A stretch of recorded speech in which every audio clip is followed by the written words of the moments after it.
बिस्मिल्लाहिर्रहमानिर्रहीम सल्लल्लाहु तआला अला मुहम्मद व अला आलिहि व सहबिहि व बारिक वसल्लम। स्टूडेंट्स, हमने अब तक न्यूमेरिकल इनकम टैक्स का जो है उसके जितने भी रूल्स पढ़ लिए ना, आज उन रूल्स में से कुछ रूल्स की जो है वो हम प्रैक्टिस करने जा रहे हैं एक न्यूमेरिकल की सूरत में। आपने जितने भी रूल्स पढ़े हैं उनको कैसे अप्लाई करने हैं, उनमें से कुछ रूल्स की एप्लीकेशन आज हम देखेंगे और फिर फर्दर इंशाल्लाह मजीद जो रूल्स हैं उनकी तरफ जो है वो बढ़ेंगे।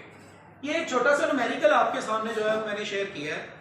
न्यूमेरिकल में वो ये बता रहा है कि बेसिक सैलरी हमारी जनाब ये दी हुई है, साथ में कमीशन है, डियरनेस अलाउंस है, स्पेशल अलाउंस है, मेडिकल अलाउंस है, contribution in recognised provident fund है 36,000 और इक्वल कंट्रीब्यूशन बाय एम्प्लॉयर। ये हम कल बात कर चुके हैं कि जितने पैसे हमारे कटते हैं ना इसके प्रोविडेंट फंड के, इतने ही हमारे मालक के भी कट रहे होते हैं।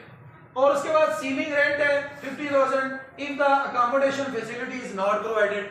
मालक ने दिया हमें घर है, लेकिन अगर घर ना देता तो उसने सीलिंग रेंट देना था। तो जनाब उसने ये भी नहीं बताया इस सवाल के अंदर कि उसने घर में कहां दिया है। तो मैंने आपको बताया था जब उसने ना दिया हो कि घर कहां दिया है तो फिर हम उसको बिग सिटी के अंदर ही एज्यूम करते हैं। उसके बाद जनाब ये इसी से रिलेटेड चीज है, इंटरेस्ट ऑन प्रोविडेंट फंड 20%। तो ये सारा उसने हमें काम दिया है, इसको हम किस तरह से जो है वो सॉल्व करेंगे, ये हमारे पास जनाब न्यूमेरिकल के लिए इसका स्पेस है।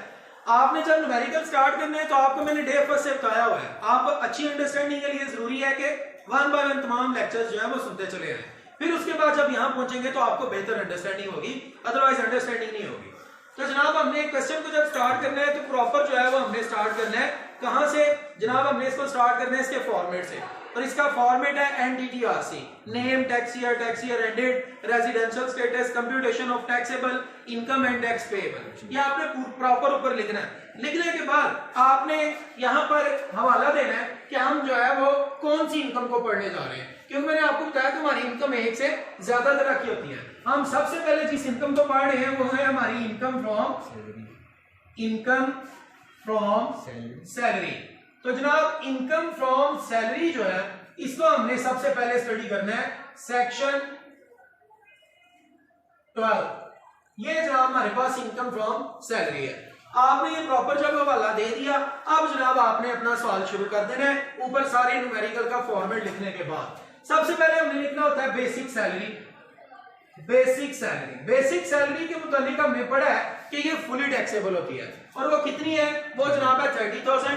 तो हमने जो है 3 लाख, हमने 3 लाख रुपीस को फुली टैक्सेबल बनाना है। लाइट की रिफ्लेक्शन की वजह से अगर कोई चीज समझ ना आए तो तवज्जो से सुन लीजिएगा ताकि आपका वो मसला हल हो जाए। तो जनाब बेसिक सैलरी जो है वो आपका फुली टैक्सेबल है। इसके बाद आप मूव करें कमीशन के मुताबिक हमने अपने रूल्स के अंदर पढ़ा है कि ये भी फुली टैक्सेबल होती है। कमीशन ये भी फुली टैक्सेबल है और वो है 40,000 रुपीज। उसके बाद आप मजीद आगे मूव करें तो उसने बोला है डियरनेस अलाउंस के मुताबिक भी हमने पढ़ा था ये फुली टैक्सेबल होता है। ये क्या चीजें हैं ये आप प्रीवियस लेक्चर्स देखेंगे तो आपको अच्छे से अंडरस्टैंडिंग होगी। तो जनाब डियरनेस अलाउंस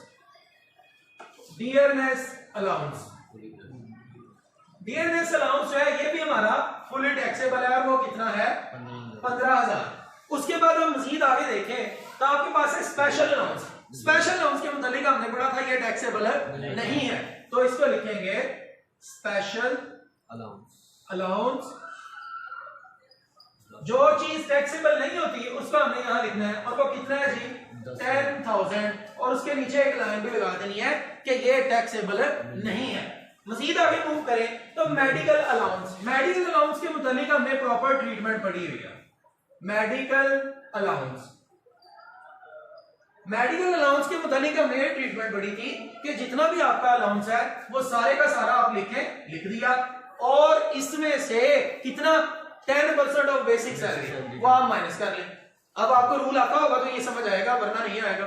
तो जनाब रूल इसका ये है कि लेस कर दें कितना 10% ऑफ बेसिक सैलरी, और बेसिक सैलरी हमारी कितनी है 3 लाख। तो 3 लाख रुपए का 10% जो कि कितना आएगा 30,000, वो आना 30,000। तो इस 30,000 को जनाब आप यहां से माइनस कर दें तो आपके पास 10,000 जो अमाउंट होगी इसके ऊपर हमने टैक्स जो है वो लेना होगा।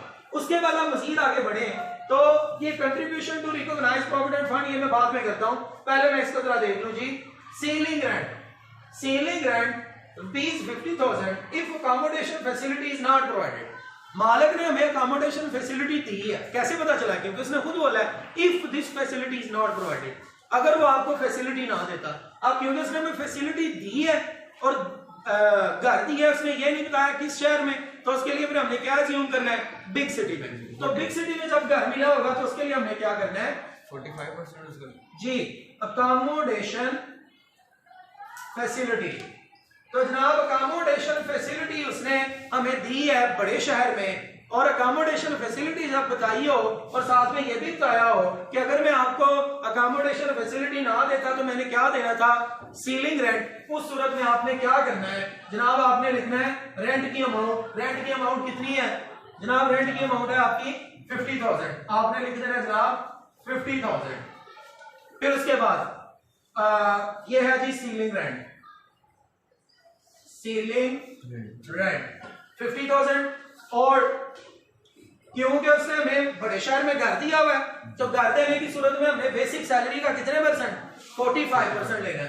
तो जनाब 45% ऑफ बेसिक सैलरी, और बेसिक सैलरी हमारा है 3 लाख। तो 45% 3 लाख का ले तो क्या जवाब है? 1,35,000। 1,35,000। और हमने पढ़ा इसके मुतालिक ये है whichever is higher will be taxable.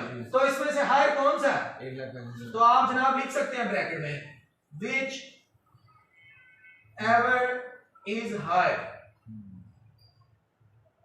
तो इन दोनों में से ज्यादा 1,35,000 है, तो 1,35,000 के ऊपर हमारा टैक्स लगेगा। ये हमारी ट्रीटमेंट हो गई। अब जो है वो कल की जो पढ़ी हुई इंपॉर्टेंट बात थी, और वो हमारे लिए क्या था? वो था जनाब हमारा contribution to recognised provident fund. हमने बात की हुई है contribution to recognised provident fund, unrecognised provident fund, government provident fund. Government provident fund होता तो वो सब कुछ एग्जाम्प्ट था।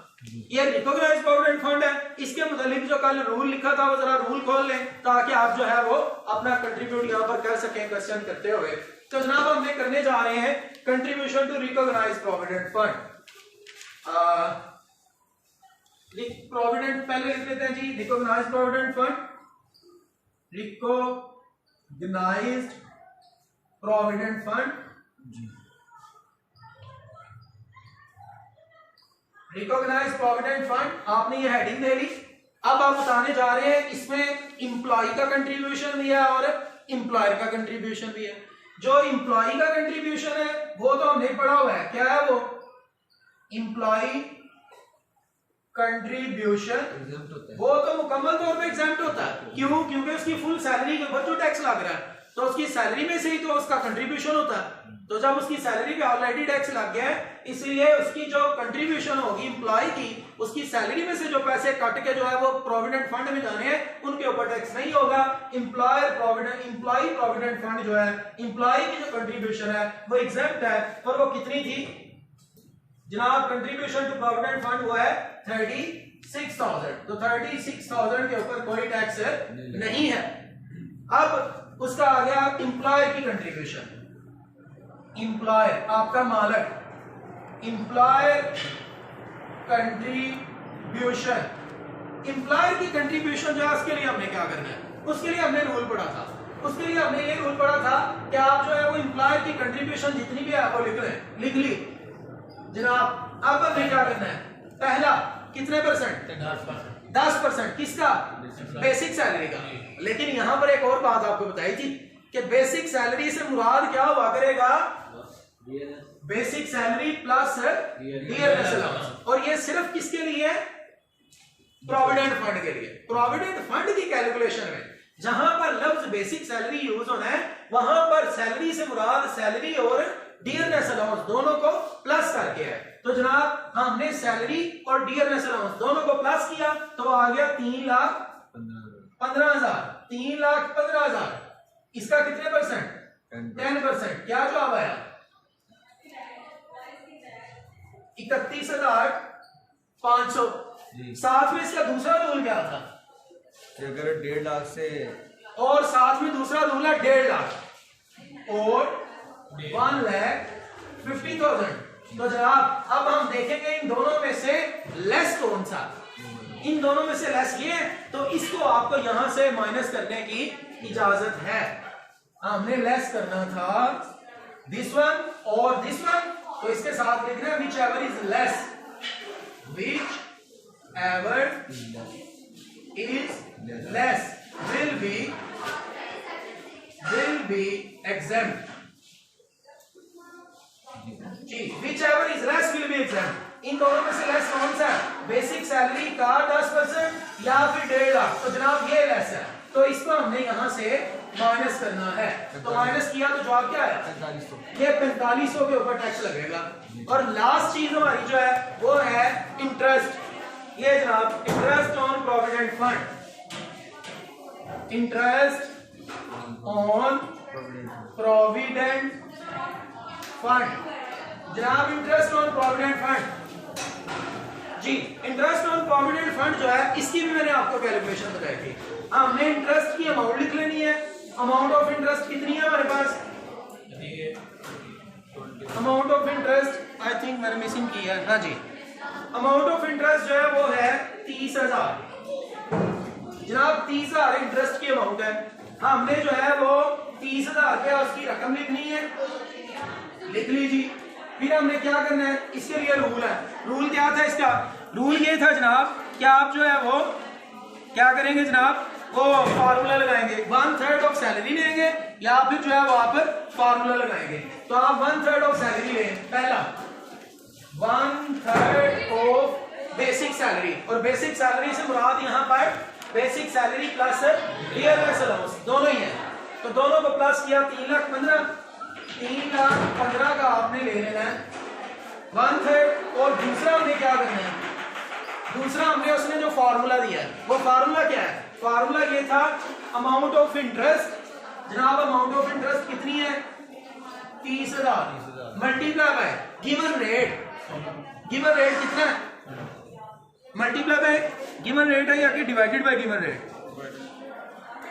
जी divided by given rate, multiply by 16%। ये सर 16% आपने कहां से लिया है, मैंने आपको बताया था ये हमारा रूल के अंदर है, ये 16% और डिवाइडेड बाय गिवन रेट, और गिवन रेट उसने ये देखे हमें खुद दिया हुआ है 20%। ये अगर यहाँ से आपको चीज ज्यादा क्लियर ना हो रही हो तो आप दोबारा देख लीजिएगा, सुन भी लीजिएगा अच्छे से कि जनाब हमने 1/3 ऑफ बेसिक सैलरी लेना है या फिर हमने जो इंटरेस्ट दिया हुआ है उस इंटरेस्ट को मल्टीप्लाई करना है 16% के साथ जो कि हमारे रूल के अंदर है, और डिवाइड करना है गिवन रेट के साथ जो कि उसने आपको दिया हुआ है। तो इसको सॉल्व करके क्या आंसर आया, तो ऊपर वाले को आया है 1,05,000, ऊपर वाले का आया 1,05,000 और नीचे वाले का 16% डिवाइडेड बाय 20% जी 24,000। तो बेटा इसमें से लेस कौन सा, इसमें से लेस 24,000 है, तो ये 24,000 आपको यहाँ से माइनस करने की इजाजत है, इस 6,000 के ऊपर आपका टैक्स लगेगा। अब जनाब आप इन सब को टोटल कर ले तो आपकी टैक्सेबल इनकम आ जाएगी, बात समझ आएगी। हमने क्या किया, इंटरेस्ट प्रोविडेंट फंड के ऊपर जो इंटरेस्ट होता है उसकी वर्किंग ये है कि आपने इंटरेस्ट की अमाउंट लिख लेनी है, लिख ली, फिर आपने 1/3 लिया वो लिखा, साथ में इस फार्मूले को अप्लाई किया, interest multiply by 16% divided by 20, जो आंसर आया वो लिखा। इन दोनों में से जो लेस है उसको आप यहां से माइनस कर सकते हैं और बाकी के ऊपर टैक्स लगेगा। इन सब को प्लस कर लें तो क्या जवाब आया, वो आपका टैक्सेबल अमाउंट है, income taxable income, taxable income. ये जनाब अभी हमारा क्वेश्चन मुकम्मल हो गया, ये जो भी आंसर आएगा वो हमारी टैक्सेबल इनकम है। इस तरह से आपको अभी क्वेश्चन की इब्तिदा है, अभी तो इब्तिदा इश्क है मेरे भाई, अभी आप देखिएगा आगे आगे क्या होता है। ये तो बिल्कुल हमने 5 7 10 रूल्स पढ़े हुए हैं और उनके ऊपर जो है वो हमने अपने इस क्वेश्चन को सॉल्व कर लिया। अभी तो आपका कंप्लीट फॉर्मेट बाकी है। ये तो हमने सिर्फ इनकम फ्रॉम सैलरी की बात की है, income from property, income from capital gain, income from business, income from other sources, ये चीजें शामिल हैं। और इसके बाद अभी और काफी सारी कैलकुलेशन है। सो रोजाना का काम रोजाना तैयार करेंगे तो समझ आएगी, अदरवाइज समझ नहीं आएगी। देखते रहिए आफ्ताब ऑफिशियल।